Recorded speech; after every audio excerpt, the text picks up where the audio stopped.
We continue to follow that sad breaking news. Legendary designer Giorgio Armani has died at the age of 91, and we're still learning more about his death. Breaking news correspondent Shanelle Kaul joins us now with those details.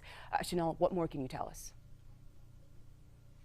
Well, we know Italian fashion legend Giorgio Armani, also Mugo, known as King Giorgio, died at 91 years old today. The Armani Group releasing a statement this morning saying that he passed away peacefully surrounded by his loved ones and, quote, worked until his final days. Mugo, this, as we were talking about, is somebody who is a household name. He built a fashion empire, essentially creating the power suit for women. For more on this developing story, I want to bring in CBS's foreign correspondent, Chris Livesay, live in Italy for us this hour.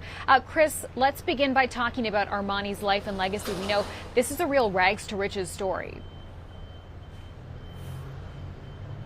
Yeah, it was a rags to riches story, not just for Armani, the man, but also the country that he's from, Italy. Let's remember he was born 91 years ago in northern Italy, and then when he was still a little boy, his home becomes a war zone. That's because World War II erupts. He told reporters over the years about growing up during bombings, having to survive off of food rations, and then after the war, he manages to work his way up in the fashion industry. He's designing store windows, works with some fashion designers, but his big break happened in 1980 when Richard Gere wore one of his suits in American Gigolo. He became a household name, not just in Italy, but throughout the world after that point, transformed the red carpet.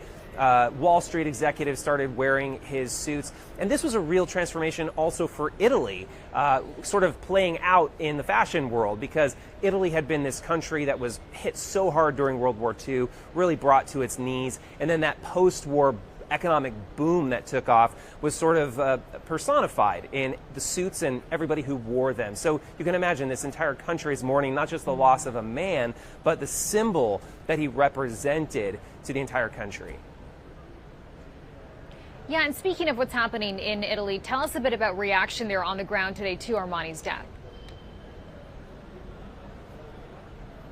You can imagine what, notable figures, dignitaries are saying. The Prime Minister of Italy, her office is right behind me. She expressed her mourning. What I think is more interesting is what regular people are saying on the ground. For instance, just a few minutes ago, I was overhearing some police officers behind me. So, regular guys talking about how much they loved Armani's suits, how much they liked him more than Prada and Gucci, other Italian designers. And that just shows you how important the fashion industry is here in Italy. I mean, can you imagine people, like construction workers or cops talking about what Calvin Klein meant to them or what Ralph Lauren meant to them?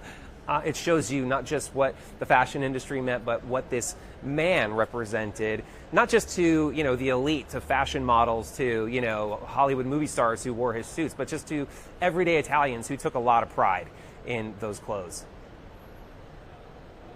Yeah, makes sense, Chris. And do we know anything about plans for his funeral at this point? So there's going to be a public viewing at the Armani Theater, as it's known, in Milan this weekend for 2 days. And then there's supposed to be a private funeral taking place at an undeclared date. Also later this month, it will be Milan Fashion Week, and there's sure to be a lot of tributes and outpouring of emotion dedicated to Armani at that event as well. So stay tuned.